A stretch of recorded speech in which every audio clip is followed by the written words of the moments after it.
Everyone knows that a pig is the symbol of the not kosher. Many Jews who otherwise don't keep kosher would not touch pork. Chazer, pig, has become a derogatory term in Jewish culture. But is pig more not kosher than other non-kosher animals? From the perspective of Jewish law, pig is just as not kosher as, let's say, a horse or a dog.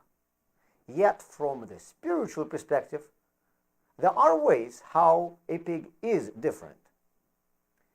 To be considered kosher, an animal has to have two signs: chew its cud and have split hooves.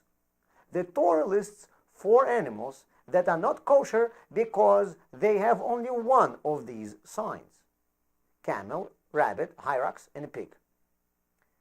3 of these, the camel, rabbit, and hyrax, chew their cud but don't have split hooves.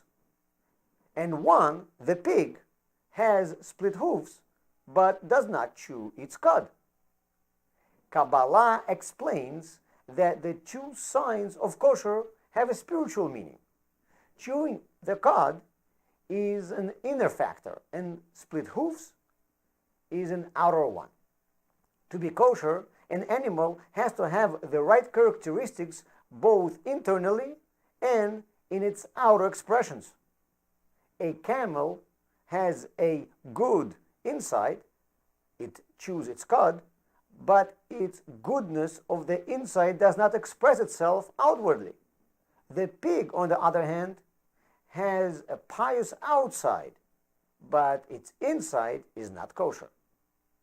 As a result of that, the pig has become a symbol of hypocrisy and fakeness. To make things worse, the pig likes lying on its back and showing its split hooves, as if claiming to be kosher. Because of that, the Jewish folklore calls someone who is pretending to be who he is not, chazer fisalach, pig's feet.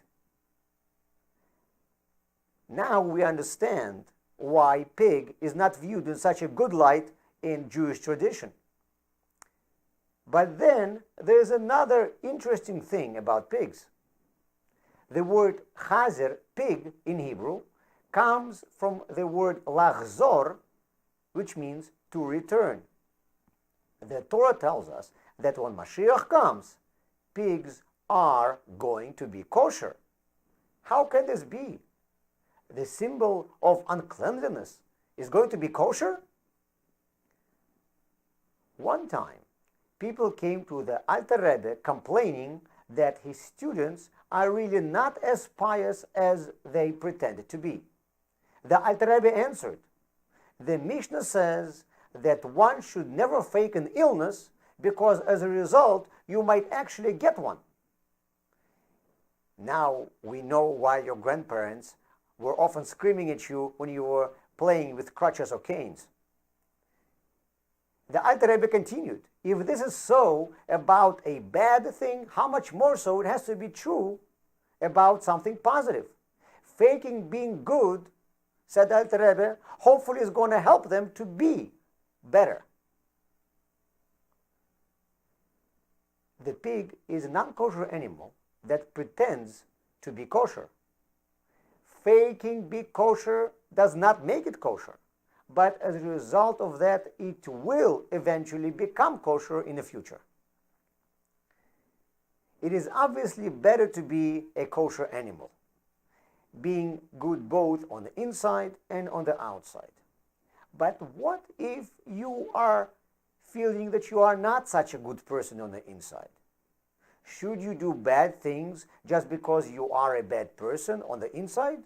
Or should you do good things pretending to be who you are not? The Torah tells us that we can learn a very kosher lesson from a very non-kosher pig. Even if you are not good on your inside, try to make sure that your actions are good. And eventually, hopefully your outer expressions will affect your inside as well.